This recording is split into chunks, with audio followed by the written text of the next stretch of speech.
세상 사람들은 내게 부러운 인생이라 말했다. 공기업 사무관이라는 안정적인 직업, 똑부러지는 아내, 착한 딸까지. 하지만 아내 소연과 나의 결혼 생활은 15년 차에 접어들면서 어느새 온기를 잃어가고 있었다. 소연이 처음 머리를 바꾼 날을 기억한다. 4월의 어느 토요일, 평소보다 3시간이나 늦게 돌아온 아내는 어딘가 달라 보였다. 어때?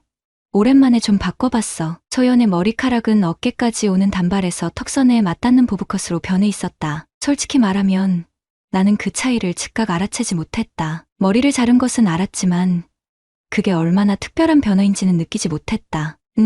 잘 어울려. 늘 하던 대답이었다. 소연의 눈빛에서 실망이 스치는 것을 보았지만 그 순간 휴대폰에 걸려온 부장님의 전화를 받느라 더 말을 잇지 못했다. 내가 하던 일을 마저 처리하는 동안 소연은 거울 앞에서 오래도록 자신의 모습을 바라보았다. 나는 공기업에서 15년째 근무하며 과장까지 올랐지만 집에서는 있는 듯 없는 듯한 남편이었다. 어머니의 병원으로 힘들었던 유년 시절, 가장으로서 묵묵히 가족을 지키셨던 아버지의 모습을 이상적인 가장의 모델로 삼았다. 하지만 그 과정에서 감정 표현은 서툴러졌고 소연에게 따뜻한 말 한마디 건네는 것조차 어색해졌다. 요즘 새로 생긴 미라클 헤어라는 곳에서 했어. 확실히 실력 있더라. 소연의 말에 나는 습관적으로 고개를 끄덕였다. 그녀가 이어서 한 디자이너 이야기, 헤어스타일이 얼마나 중요한지에 대한 설명을 듣는 척했지만 사실 나는 다음 주 업무 발표 생각으로 머릿속이 가득 차 있었다. 그날 이후 소연은 2주에 한 번씩 그 미용실을 찾았다. 처음에는 단순히 헤어 관리를 위해서였겠지만 점차 소연의 발걸음은 가벼워졌고 귀가 시간도 조금씩 늦어졌다. 오늘은 왜 이렇게 늦었어? 간혹 물으면 소연은 시술이 길어졌다거나 같은 단지 엄마들과 수다를 떨었다는 핑계를 대곤 했다. 말투에서 미세한 변화가 느껴졌지만 나는 그저 바쁜 일상 속 작은 위안을 찾는 것으로만 여겼다. 우리 사이에 균열이 시작된 것은 6월 즈음이었다. 소연의 휴대폰이 자주 울리기 시작했고 밤에는 발코니에서 작은 목소리로 통화하는 모습을 보았다. 딸 지우도 눈치를 챘는지 어느 날 저녁 식탁에서 물었다. 엄마, 요즘 웃는 거 너무 예뻐. 새 염색약 썼어?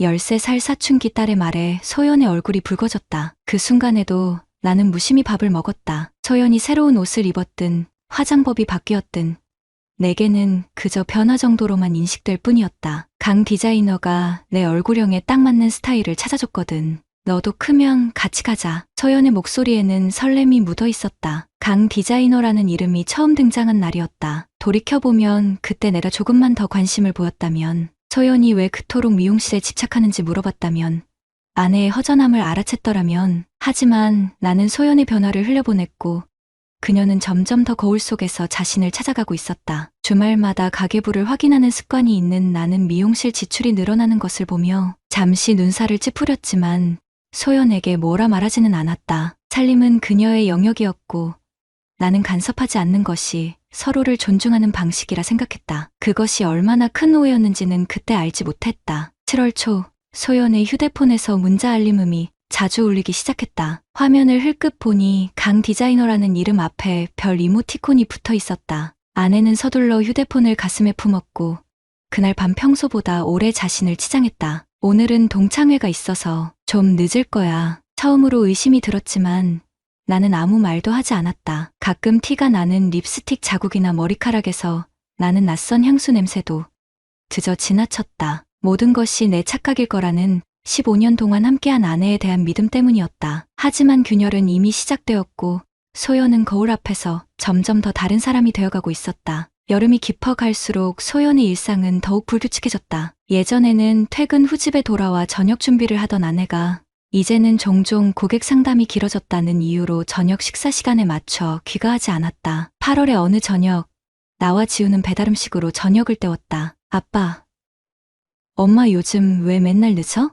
지우의 질문에 나는 어깨를 으쓱했다. 퇴근 후 집에 와서도 회사 업무에 시달리던 내가 가족에게 신경 쓰지 못했던 지난 시간들이 떠올라 아내를 탓할 입장이 아니었다. 하지만 그날 밤 10시가 넘어서야 돌아온 소연의 모습은 분명 달랐다. 평소보다 화장이 짙었고 새로 산 듯한 원피스를 입고 있었다. 미안해. 오늘은 진짜 어쩔 수 없었어. 중요한 고객이 갑자기 상담을 요청해서. 소연의 목소리는 평소보다 높았고 말끝마다 웃음기가 도는 것이 이상했다. 그녀가 내 눈을 똑바로 마주치지 않는 것도 처음이었다. 하지만 나는 단지 다음엔 미리 연락해라는 말만 남기고 서재로 들어갔다. 다음 날 아침 소연은 평소보다 일찍 일어나 화장대 앞에 오랫동안 앉아 있었다. 그녀의 휴대폰이 울렸고 화면에 강 디자이너라는 이름이 또다시 보였다. 소연은 서둘러 전화를 받으며 베란다로 나갔다. 그녀의 작은 웃음소리가 유리창 너머로 들려왔다. 오늘요? 네, 괜찮아요. 머리 상태 확인한다고 하면 될 것 같아요. 소연이 통화를 마치고 돌아왔을 때 그녀의 얼굴은 상기되어 있었다. 나는 출근 준비를 하며 무심코 물었다. 미용실 또 가? 응.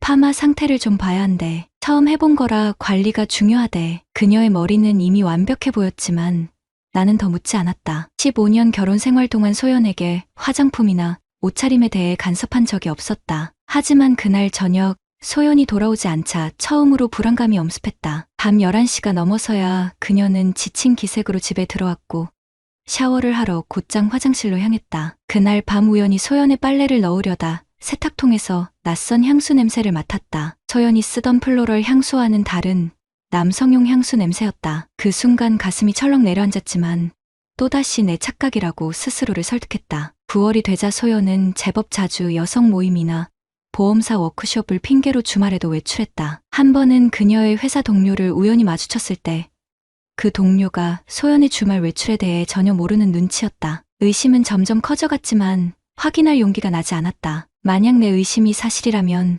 15년의 결혼 생활이 한순간에 무너질 테니까. 어느 평일 저녁 지우가 갑자기 말했다. 아빠, 나 엄마 봤어. 지난 토요일에 내 심장이 빠르게 뛰기 시작했다. 어디서? 시내 쪽 카페에서. 엄마가 그날 선배들 모임 있다고 했잖아. 근데 나랑 민서 엄마가 쇼핑하다가 카페 앞 지나갔는데 엄마가 거기 있었어. 미용실 아저씨랑 같이. 지우의 말에 온몸에 한기가 돌았다. 13살 딸아이의 순진한 눈에도 보인 것을 나는 왜 그토록 외면했을까. 그날 밤 소연이 샤워하는 동안 처음으로 그녀의 휴대폰을 들여다봤다. 비밀번호가 걸려 있었지만 지우의 생일이라는 것을 알고 있었다. 카카오톡을 열자마자 강 디자이너와의 대화방이 눈에 들어왔다. 손이 떨렸다. 대화 내용을 열었을 때 눈앞이 캄캄해졌다. 오늘 너무 행복했어요. 당신 만나고 나서 내가 얼마나 변했는지 몰라요. 당신이 날 여자로 봐주는 게 좋아요. 15년 동안 그저 아내이자 엄마로만 살았거든요. 이어진 메시지들은 더 이상 볼 수 없었다. 직업상 만난 39세의 헤어 디자이너와 41세의 내 아내가 주고받은 메시지는 단순한 고객 디자이너 관계를 넘어선 지 오래였다. 여러 장의 사진도 있었다. 둘이 함께 찍은 셀카, 소연이 보낸 자신의 사진들, 욕실에서 물소리가 계속되는 동안 나는 충격과 분노, 배신감이 뒤섞인 채 침대 끝에 굳어버렸다. 내가 미처 알아주지 못했던 소연의 여자로서의 욕구를 다른 남자가 채워주고 있었다. 샴푸보다 부드러운 그 남자의 손길이 내 15년 결혼 생활을 무너뜨리고 있었다. 소연의 휴대폰을 다시 제자리에 놓고 잠자리에 들었지만 내내 뜬 눈으로 밤을 지새웠다. 아내가 옆에서 평온하게 잠든 모습을 보는 것이 이토록 고통스러울 줄 몰랐다. 15년간 함께 나눈 이불 속에서 그녀의 온기가 이제는 낯설게 느껴졌다. 다음 날 출근길, 가슴 속에서 타오르는 화염과 싸우며 차분히 계획을 세웠다. 단순 의심과 카톡 메시지만으로는 부족했다. 철저하게 그리고 냉정하게 증거를 모아야 했다. 회사에 도착하자마자 곧장 법무팀 박 과장을 찾았다. 예전에 이혼 과정을 겪었다던 그에게 조심스레 상담을 요청했다. 증거가 확실해야 합니다. 특히 상간자 소송을 생각하시면 CCTV, 사진, 숙박업소 영수증, 목격자 진술 같은 물증이 필요해요. 박 과장의 조언을 따라 먼저 소연의 신용카드 내역을 확인했다. 그동안 가계부와 카드 내역은 소연이 관리했지만 공동 계좌라 앱으로 확인할 수 있었다. 지난 3개월 내역을 살펴보니 미용실 외에도 눈에 띄는 지출이 여럿 있었다. 근처 모텔로 추정되는 숙박업소 결제, 소연이 잘 가지 않던 고급 레스토랑 2곳, 그리고 평소 구매하지 않던 고가의 속옷 브랜드. 머릿속이 하얘지는 느낌이었지만 감정에 휘둘리지 않으려 했었다. 박 과장의 소개로 지인이 운영하는 법률사무소를 찾았다. 변호사는 상간자 위자료 청구 소송의 개요와 증거 수집 방법에 대해 상세히 설명해 주었다. 상간자가 배우자의 기혼 사실을 알고도 불륜 관계를 맺었다는 증거가 필요합니다. 평균적인 위자료는 1천만 원에서 3천만 원 선이지만 증거력에 따라 달라집니다. 변호사의 조언에 따라 나는 미용실 주변을 살펴보기로 했다. 일찍 퇴근한 날 미라클 헤어라는 간판이 보이는 건물 앞에 차를 세우고 기다렸다. 저녁 8시, 미용실 영업 종료 시간이 지났지만 불은 여전히 켜져 있었다. 9시쯤 마지막 직원들이 나가고 소연이 나타나지 않자 집으로 돌아올 수밖에 없었다. 다음 날 미용실 주변 상가 관리실을 찾아갔다. 공기업 직원증을 보여주며 건물 안전점검 관련 CCTV 확인이 필요하다는 핑계를 댔다. 관리인은 처음엔 난색을 표했지만 거듭된 설득 끝에 최근 2주간의 영상을 확인할 수 있게 해주었다. 화면에서 본 것은 소연이 미용실 영업시간 이후에도 건물에 머무르는 모습이었다. 특히 지난 목요일 소연이 고객 상담이 길어진다고 말했던 그날 그녀는 밤 10시까지 미용실에 있었다. 영상 속에서 마지막 직원이 나간 후에도 불이 켜진 채로 남아 있었고 소연과 30대 후반으로 보이는 남성강 디자이너로 추정되느니 함께 나오는 모습이 찍혀 있었다. 제일 가슴을 치는 장면은 두 사람이 어깨를 맞대고 걸어 나오는 모습이었다. 그들은 미용실에서 나와 주차장으로 향했고 한 차에 함께 탑승했다. 카메라 각도 때문에 그 이유는 볼 수 없었지만 이미 충분했다. 관리인에게 영상을 이메일로 보내달라고 요청했고 다행히 그는 응해주었다. 집으로 돌아오는 길, 머릿속은 복잡했다. 이제 증거는 충분했다. 하지만 다음 단계가 두려웠다. 15년간의 결혼 생활, 13살 딸아이의 미래, 그리고 무너질 가정을 어떻게 마주해야 할지 막막했다. 그날 밤, 소연이 또다시 외출하겠다고 했을 때 나는 마음을 굳혔다. 아내가 나간 후 지우를 데리고 영화를 보러 간다는 핑계로 집을 나섰다. 하지만 실제로는 소연의 뒤를 밟기로 한 것이다. 예상대로 소연은 미용실로 향했고 이번에도 영업시간 이후 그곳에 머물렀다. 2시간 뒤 그들은 함께 나와 인근 모텔로 향했다. 핸드폰으로 그 장면을 담으며 내 심장은 산산이 부서지는 것 같았다. 지우에게는 엄마가 일이 생겨서 먼저 집에 들어가겠다는 거짓말을 했다고 문자를 보냈다. 마지막 증거를 찾기 위해 나는 모텔 프런트로 향했다. 공무원증을 보여주며 세무조사 관련 영수증 확인이 필요하다고 거짓말을 했다. 다행히 접수 직원은 별다른 의심 없이 당일 투숙객 명단과 결제 내역을 보여주었고 소연의 이름으로 된 신용카드 영수증 사본을 얻을 수 있었다. 집으로 돌아오는 길, 손에 쥔 증거들이 무겁게 느껴졌다. 아마 이 서류들이 내 결혼 생활의 종말을 고하는 사형 선고장이 될 것이다. 하지만 이제 더 이상 피할 수 없었다. 미용실 디자이너의 손길로 시작된 외도는 이제 법정에서 끝을 맺게 될 것이다. 모든 증거를 수집한 후 나는 집으로 돌아오지 않았다. 모텔 근처 스문의 시간 카페에 앉아 밤을 지새웠다. 분노와 배신감이 몰아치는 가운데서도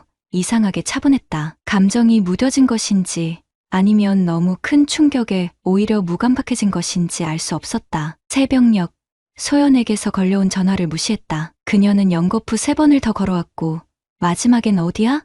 걱정된다는 문자를 보냈다. 15년을 함께한 아내의 문자를 읽으며 쓴웃음이 났다. 어쩌면 그녀에게 남편보다 강 디자이너와의 관계가 더 중요해진 걸지도 모른다는 생각이 들었다. 아침이 되자 변호사 사무실로 향했다. 어제 수집한 증거들 CCTV 영상, 모텔 영수증, 카드 내역, 그리고 직접 찍은 사진들을 모두 건넸다. 변호사는 자료를 검토한 후 고개를 끄덕였다. 증거가 충분합니다. 상간자 소송과 이혼 소송 모두 진행할 수 있어요. 위자료는 약 2천만 원 정도 요구할 수 있을 것 같습니다. 변호사의 말에 나는 기계적으로 고개를 끄덕였다. 돈이 문제가 아니었다. 15년 결혼 생활의 가치와 신뢰를 어떻게 금액으로 환산할 수 있단 말인가. 오늘 당장 내용 증명을 발송할게요. 상대방에게 증거 자료와 함께 소송 예고 통지를 보내는 겁니다. 보통 이런 경우 상대방이 먼저 합의를 요청하는 경우가 많아요. 나는 내용 증명 발송을 승인했다. 강 디자이너의 집 주소는 미용실 주변 상가 관리실에서 얻은 임대차 계약서를 통해 확인할 수 있었다. 소연에게는 직접 전달하기로 했다. 집에 돌아왔을 때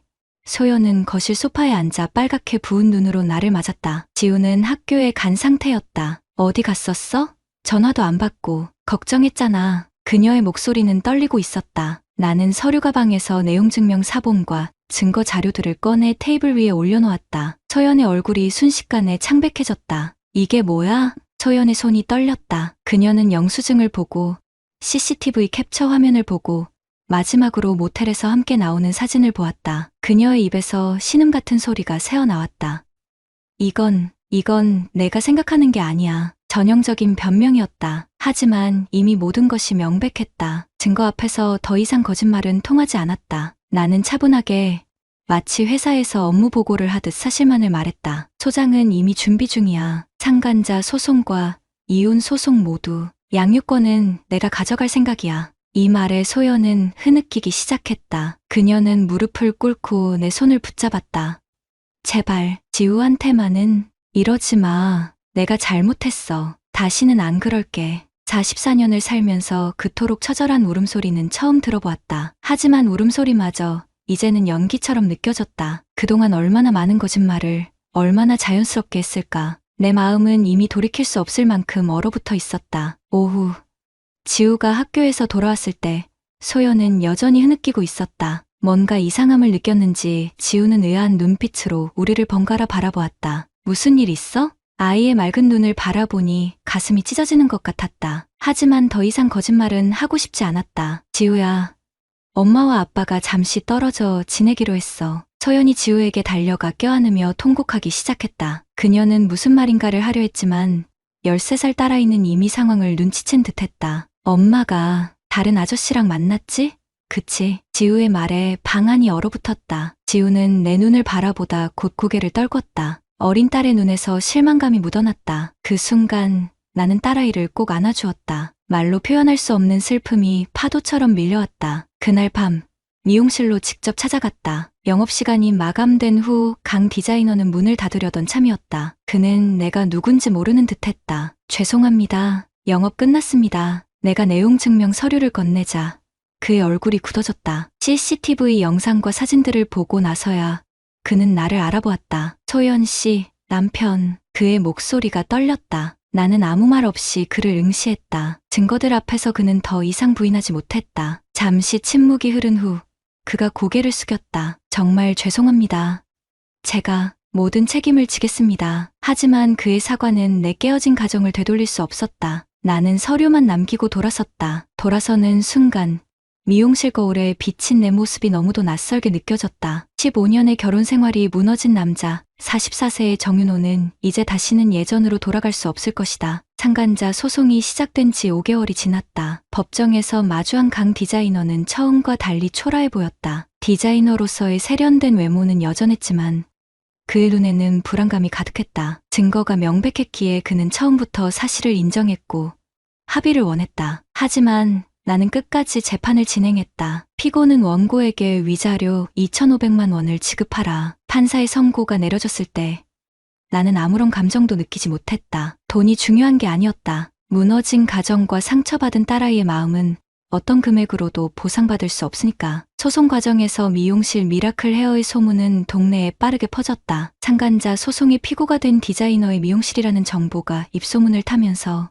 여성 고객들이 하나둘 발길을 끊었다. 처음에는 단골 고객들이 그를 지지했지만 법정에서 그가 인정한 사실이 알려지자 마지막 충성 고객들마저 떠나갔다. 소송 확정 판결 이후 2달이 지난 어느 날 미용실 앞을 지나다 문에 붙은 안내문을 보았다. 폐업 안내 개인 사정으로 인해 10월 30일부로 영업을 종료합니다. 그동안 사랑해주셔서 감사합니다. 잠시 서서 안내문을 바라보았다. 한때 소연을 여자로 만들어주었다던 그 남자의 미용실이 문을 닫는 순간 기대했던 승리감 대신 공허함만이 밀려왔다. 이혼 소송은 상간자 소송보다 더 길고 고통스러웠다. 소연은 지우에 대한 양육권을 포기하지 않으려 필사적으로 싸웠다. 하지만 외도로 인한 혼인 파탄의 책임이 그녀에게 있다는 점, 그리고 지우가 법정에서 아빠와 살고 싶다고 말한 점이 결정적이었다. 결국 법원은 나에게 단독 양육권을 인정했고 소연에게는 2주에 한 번씩 주말 면접 교섭권을 허용했다. 이혼이 확정된 날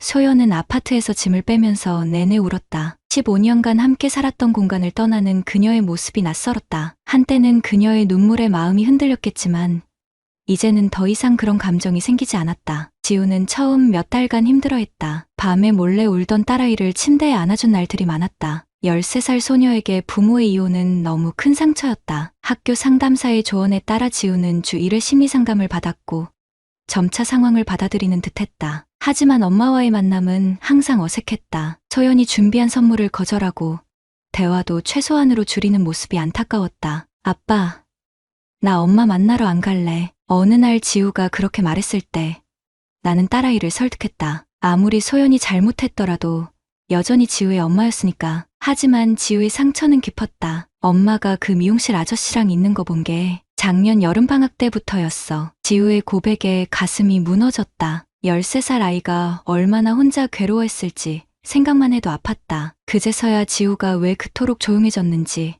왜 엄마의 귀가를 기다리지 않게 됐는지 이해할 수 있었다. 이혼 후 1년, 소연은 친정집 근처로 이사했다고 들었다. 가끔 지우에게 연락했지만 딸아이는 여전히 마음의 문을 열지 않았다. 소연은 지우의 생일에 편지와 선물을 보냈지만 지우는 필요 없어라며 돌려보냈다. 결국 나는 소연과 이야기의 면접 교섭을 당분간 중지하기로 했다. 지우가 스스로 준비될 때까지 기다리는 것이 낫다는 판단이었다. 어느 가을날 집 근처 공원을 산책하다 우연히 소연을 마주쳤다. 1년 만에 본 그녀는 많이 달라져 있었다. 화려했던 금발은 사라지고 단정한 검은 단발이 되어 있었다. 화장기 없는 얼굴은 전보다 나이 들어 보였지만 오히려 차분한 인상이었다. 서로 잠시 말없이 바라보다 소연이 먼저 입을 열었다. 지우는 잘 지내? 간단한 대화를 나눈 후 소연은 지갑에서 작은 봉투를 꺼냈다. 지우에게 전해달라는 편지였다. 거절하려다 그녀의 눈빛에서 진심을 읽고 받아들였다. 집으로 돌아와 편지를 전하자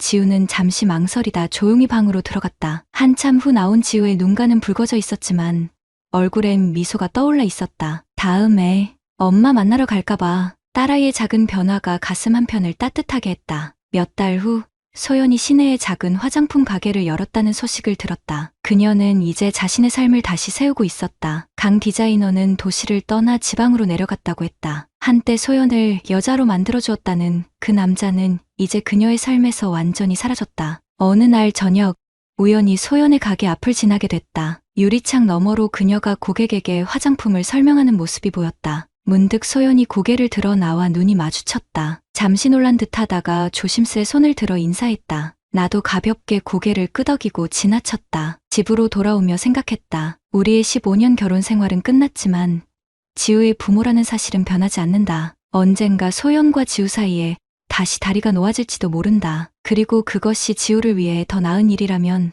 나는 기꺼이 받아들일 준비가 되어 있었다. 거울 앞에서 시작된 배신은 모두의 삶을 바꿔놓았다. 하지만 깨진 거울 속에서도 우리는 각자의 방식으로 앞으로 나아가고 있었다. 구독자님들, 오늘 사연 댓글로 공유해 다른 분들과 함께 의견 나눠보세요. 저도 읽어보며 소통하겠습니다.